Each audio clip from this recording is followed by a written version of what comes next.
watoto wa kileo wanasema kama dawa kama kawa. Kama kawa. Karibu katika kama kawa kama dawa au? Kama kawa kama dawa. Kama kawa kama dawa. Watu wawili kama milioni 2. 2.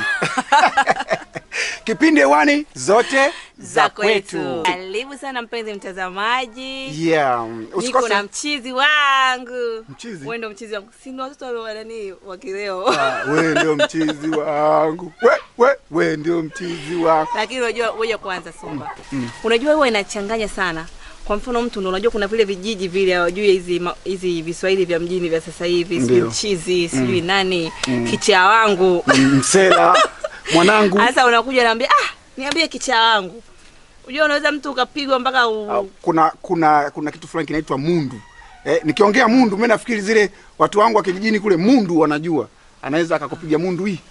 Alafu baadaye wewe unaweza kumwambia mtu mchizi wangu. Jamani, karibu katika kile kipindi kipendacho kabisa cha zote za kwetu. Naitwa Somebody nikiwa na mwanadada hapa. Naitwa Davina. Waweza kuniita Halima ya haya. Okay. Na kama kawaida ya kipindi chetu kama dawa kama kawa. Leo laha sana. Jamani, mada ya leo inasema hivi, nini sababu au nini chanzo cha ongezeko la watoto yatima pamoja na machokola watoto wa mitaani? Watoto wa mitaani ndio watuletea hivyo Viswahili, we ndo mchizi wangu. Mchizi wangu. Tuingie mtaani alafu tukaweza kupata maoni ya watu tofauti alafu tutarudi hapa tutabishana mwanzo mpaka mwisho. Tunakuwa tunakuletea tu mada mzuri. Kila wiki kumbuka siku na wakati kama ya leo. Naomba usikae mbali na runinga yako. Najua huwezi kubanduka hapo.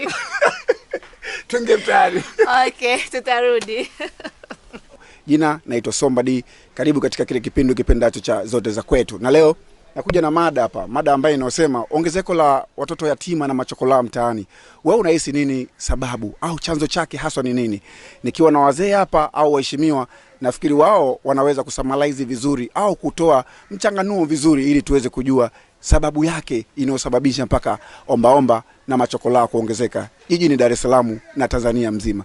Mzee, kwanza kabla yote unaitwa mzee nani? Naitwa Kasimu Msuya. Kasimu Msuya. Nafikiri mada yangu umeisikia.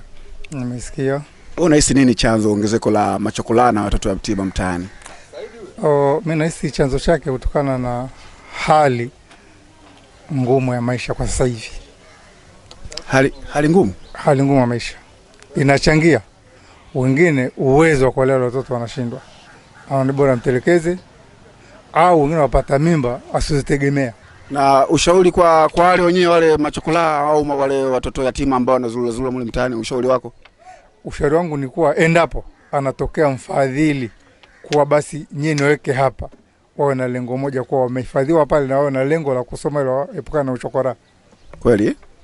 Nadhani ndio maoni yangu hayo. Kipindi chetu huwa kina nafasi ya kusema ukweli au kile ambacho wewe unahisi kipo ndani ya moyo wako. Wewe upo tayari kusema ukweli? Ukweli kwa ile ambayo niko sahihi nalo naweza kusema ukweli. Kweli? Ndio. Ni kiongozi gani ambaye yupo madarakani au hayupo madarakani? Kama yupo basi endelee kuwepo na kama hayupo basi arudishwe madarakani. Ni kiongozi gani wewe unafikiri kwa Tanzania? Ukizungumzia kiongozi wa Tanzania, uongozi kwa mara mbili. Sawa? Kuna kiongozi labda rais, kuna kiongozi mbunge, kuna kiongozi waziri. Ukimtoa rais. Ukimtoa rais, turudi kama mbunge au waziri. Mimi naona wale kwa madarakani kwa sasa hivi wako sahihi kwa sababu wanatenda kazi ambazo ziko ndani uwezo wao. Umelisikia swali langu? Swali umelisikia. Kwa ni kiongozi gani ambaye kama yupo madarakani au hayupo arejeshwe? Kama yupo basi aseme huyo aendelee kuwepo na kama hayupo basi arudishwe. Mimi kwa mtazamo wangu nilikuwa nasema labda waziri mkuu aendelee kuwepo. Waziri mkuu? Mheshimiwa Kassim Majaliwa. Asante sana. Jina langu naitwa Fatuma Majengo. Niko mitaa Kinondoni. Bwana, tatizo la ongezeko la watoto wa mitaani na watoto yatima. Maisha yanachangia kwanza. Cha kwanza maisha magumu kweli, lakini pia na malazi yanatatiza kutokana na maisha pia. Lakini kikubwa zaidi ni roho mbaya. Kwa sababu ndugu sasa hivi tumekuwa na roho mbaya. Hatutaki kusaidia watoto wetu. Ndugu yako amefariki, unashindwa kumchukua mtoto wa ndugu yako kumlea. Kwa hiyo mtoto anakuwa hana jinsi, inabidi atoke tu mtaani kutafuta maisha yake. Kama tungekuwa na moyo kama zamani baba zetu walivyokuwa wanaishi, watoto wasingekuepo wengi wa mtaani kwa sababu ndugu wapo, sio kwamba hawapo. Kuna baba zao wadogo, kuna mashangazi zao, kuna madada zao. wameshindwa kufanya hilo jukumu kulibeba kama la kwao. Kwa hiyo lazima watu wa mtaani waongezeke. Kwa hiyo kikubwa ni roho mbaya kama vile unavyosema, na umesema ndugu wapo, baba wadogo, mama, shangazi na kadhalika. Sasa wewe unavyofikiria, wewe kama wewe mzazi, sasa hapa una mawazo yapi? Labda una wazo gani ambalo unaweza ukaliambia kwa serikali au ukalitoa kwa jamii ili liweze kusikika na waweze kulifanyia kazi? Wazo changamoto liko nyingi, kwa sababu kwanza sisi wenyewe tujitambue. Wazazi tunaozaa wale watoto. Tukishajitambua hilo tatizo halitokuwepo. Unaelewa? Kwa hiyo serikali cha msingi changamoto kwamba ajira ziongezeke na tupewe changamoto ya kutafuta ajira, tufanye vipi? Elimu ikienea, watu tutajituma kwa bidii, maisha yataenda. Na watu mtaani hatokuwepo, kwa sababu sisi wenyewe tutajiwekea mazingira, hata kama tukifa watoto wetu wataendelea na maisha yao kama kawaida, hatoteseka. Unajisikiaje pale pindi unapomwona mtoto barabarani anaomba alafu mtu akamjibu kwa kejeli labda? Roho inaniuma kwa kweli. Yaani kama sina bora ninyamaze kuliko kumjibu kwa kejeli, kwa sababu naye hakupenda. Hakuna mtoto anataka kukaa mtaani atangetange tu, si rahisi. Sema ndio hivyo, hamna jinsi. Wewe umeolewa? Mimi nimeolewa. Una watoto? Na watoto. Wangapi? 4. 4. Sasa je, unasemaje kama labda ukijawa na moyo wa huruma ukaenda kule mtaani kule au barabarani ukamchukua angalau mtoto mmoja ukaongezea pale kwako wakawa 5, ukaendelea maisha akawa naenda kama kawaida? Uwezo ningekuwa nao, lakini sasa mimi mwenyewe wapo watoto wa ndugu zangu ambao walioachwa na wazazi wao, ambao naweza mimi msaada wangu pia nautoa hapo. Na hapa nipo na mtoto wa kakangu nakaa naye, japokuwa sio kwamba yeye amefariki, lakini naye nakaa naye. Kwa hiyo mimi mwenyewe na ndugu zangu wamefariki, wameacha watoto na hapa msaada wangu. Sasa kwa nini huyo mtoto wa kaka yako ambaye kaka yako hajafariki ukamwambia chukua mtoto wako waende kule mlee ili wewe uweze kumlea yule mtoto kule anotanga mabarabarani? Inategemea na maisha aliyokuwa nayo. Inategemea na maisha aliyokuwa nayo. Na yupo mwingine ambao wamefariki wazazi wao, mimi nawapa msaada wangu. Okay, swali langu la mwisho linasema hivi, ni kiongozi yupi ambayo unahisi yupo madarakani au hayupo madarakani? Kama yupo basi aendelee kuwepo, na kama hayupo basi wamrudishe pale madarakani. Kiongozi ambaye tunamuombea dua, kama Magufuli ataendelea hivyo hivyo sawa.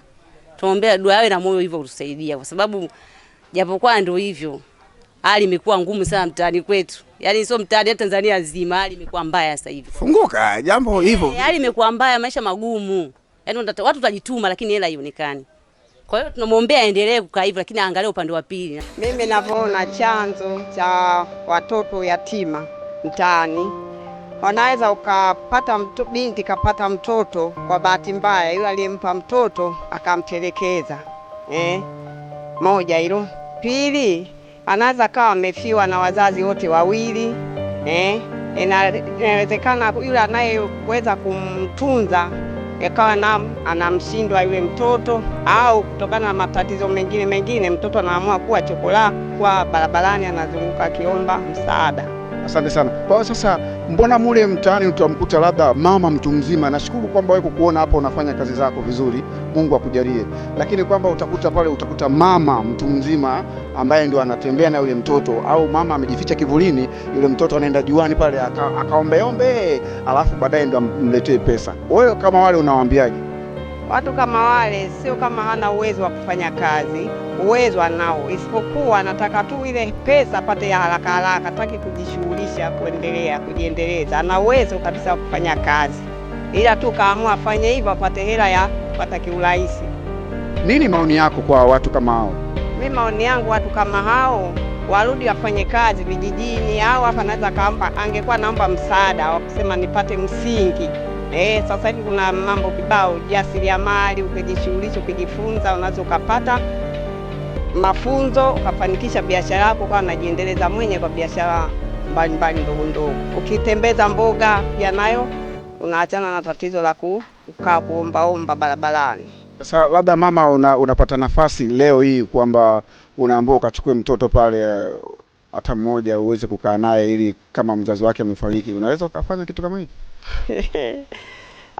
Itakuwa ngumu kwa sababu nini? Anahitaji huduma. Sasa hivi hali ngumu. Mimi mwenyewe ya kwangu yananishinda. nahangaika tu hivyo hivyo, nifanye hivi kama hivi, nauza mboga nini, nyanya nini, nafuata sokoni asubuhi wa kujishughulisha mwenyewe. Asante sana mama. Kwanza unaitwa mama nani? Mimi naitwa Mama Neema. Mama Neema. Wewe mtu wa neema tu. Sasa Mama Neema, swali langu la mwisho linasema hivi, ni kiongozi gani yupo madarakani au hayupo? Kama hayupo basi arudishwe madarakani, na kama yupo aendelee kuwepo madarakani, ambaye wewe unampenda. Yupi?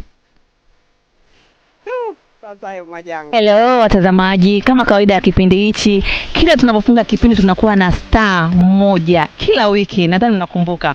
Na leo pia tuna surprise. Leo pia tuna muigizaji, ni star kutoka katika kiwanda cha filamu Tanzania. Unahisi atakuwa nani? Okay, leo tupo na, naomba jitambulishe mwenyewe. Unaitwa nani? Kwa jina la kazi, jina ambalo watu wananitambua, naitwa Mr. Kupa, mzee wa Chenga Limaya, Chenga Liloso, mzee wa Kuminya. Umeelewa? Jina la wazazi wangu naitwa Idrisa Makupa. Hilo ndo jina la wazee wangu walionipa. Nadhani mnamtambua Idrisa Makupa.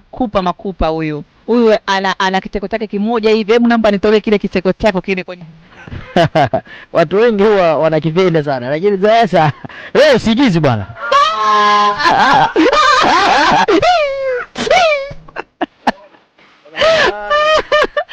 Upemuni aje. Umenishika ndio. Jamani, wewe ni mwigizaji lakini pia ni mchekeshaji mzuri sana kiukweli. Katika kiwanda cha filamu tuna wachekeshaji kadhaa, lakini huyu ni mmoja kati ya wachekeshaji na ni mwigizaji mzuri sana. Unajua kuna waigizaji wengine wanaweza kuigiza tu, lakini kuchekesha mtu inakuwa ngumu, lakini huyu yuko kote kote. Kwa kweli ana kipaji. Na katika kipindi cha Zote za Kwetu tumebahatika kukutana naye siku ya leo. Kwa kweli ni bahati kubwa sana. Na Kupa, naomba nikuite jina la kisanii zaidi. Sisi katika kipindi chetu hichi cha Zote za Kwetu, nadhani unakifuatilia sana. Ni kipindi ambacho kinahusu mambo ya jamii, na katika mada ya leo tunaongelea nini chanzo cha ongezeko la watoto yatima na ombaomba mitaani. Kwa upande wako wewe unahisi ni nini chanzo? Kwa upande wangu naweza kusema kwamba ongezeko la watoto yatima ama ongezeko la machokora linasababishwa haswa na kuna wapo wa aina mbili. Kwa upande wangu nasema kuna wanaofuata mkumbo, kwa maana unajua tena tamaa za kimaisha, wakaamua kujiingiza huko baada ya kuona labda mwenzie au rafiki yake au jamaa yake yupo kule na kumsimulia labda kuna vitu anafaidi. Ama sababu hii ndo kubwa zaidi ya wazazi wetu kuwatelekeza watoto, kwa maana ya kwamba unakuta ima kijana kama mimi nimekuwa kwenye mahusiano. Baada ya kuwa kwenye mahusiano sikujipanga, unajua tena ujana mwingi, nikawa katika mahusiano. Baada ya kuwa kwenye mahusiano, bahati mbaya tunasema nikatia mimba. Nimejitolea mfano mimi, si mimi ila najitolea. Haya, tafadhali unacheka nini? Acha umbea. Kupa anasema huo ni mfano wa kutia mimba. Kuta mtu anatia mimba, akishatia mimba kwa kuwa hajajipanga, alafu kutoa kwenye swala la kidini na kiserikali si kitu kizuri, kwa sababu tunakuja kwenye upande wa kuua. Unajua yataka moyo hayo mambo. Hao ni baadhi, sio maoni tu. Unasema baadhi ya maoni ya Watanzania. Na kumbuka kwamba hichi kipindi kesho unaweza nikawa nipo na wewe hapo. Ni kipindi chetu wote. Lakini samani. Nipo chini ya miguu yako. Uko chini ya miguu yangu. Yule Kupa hapo chini ya miguu yako. Ngoja. Yule Kupa naona mlikupa mnacheka sana. Mlikuwa mnacheka nini? Maana yake kucheka, Kupa niache bwana. Alikuwa anakufanya nini? Uone kile kicheko chake kile kinachekesha. Wewe mwenyewe mbona ulicheka? Wewe ndio ulikopo naye unaojana pale, kwa sababu yule mlikuwa mnapata maoni. Sasa mnaanza kucheka. Jamani, alama ya kuuliza. Sasa unamaanisha Alima ya haya pamoja na Kupa. Mbona mmechelewa kuhojiana? Idrisa Makupa ni kiukweli ni msanii ambaye huwa ananifurahisha sana kutoka Bongo Movie. Ni msanii ambaye katika wachekeshaji mimi naona na yeye angekuepo. Unajua anafanya serious movie, lakini kwenye uchekeshaji pia naona angefaa. Ananifurahishaga sana sana sana. Na kiukweli tumesikia maoni yake licha ya kufurahisha, lakini tumesikia maoni yake na ameongea vitu vya point sana. Point za msingi. Yes. Na vile vile sio kupa tu, hata wale ndugu zetu, jamaa zetu, marafiki zetu ambao walikopo wameanza kuwaoji nao wameongea pointi za msingi na yale ni maoni yao tu kwamba wanavyoona wao. Mchizi pale anakuambiaje wale wengine sio kwamba labda watoto machokola hawana baba wala mama. Yaani wanakuwa majeuri. Yani kuto kuheshimu wazazi wao, ndio maana anajua kwamba akitoka hapa akienda kule jamaa yule uliosema Somba. Lakini pia tumesikia kwamba kuna wengine wanakuwa wametelekezwa. Mfano Somba wewe una kitoto huko mtaani. Nifikiri msema Somba wewe umetelekezwa, Mungu anakuona. No, yani hivyo kwa sababu hivyo ndio vyanzo vya kutengeneza watoto wa mitaani. Kwa mfano wewe una kidemu huko zamani, lakini mimba amepaza sasa hivi sikujui. Unategemea akipata mtoto atampeleka wapi? Alafu hana uwezo wa kumlea, atampeleka wapi? Kwa hiyo ndo mwanzo wa kusababisha watoto wa mitaani. Na mifano, kama una hiyo tabia, Mungu anakuona. Na mifano isije kwangu tu, hata wewe, mbona wewe na una kitoto huko? Mimi Jamani, tukutane wiki ijayo siku kama ya leo na wakati kama huu. Naitwa Somebody nikiwa na Davina. Endelea kuangalia vipindi vyote vinavyofuatia kupitia hapo. Mwanzo tulianza wewe ndio mchizi wangu. Tunaondoka. Wewe ndio kicha wangu. Wewe ndio mwandawazimu wangu. Mwandawazimu wa mnaga. Wiki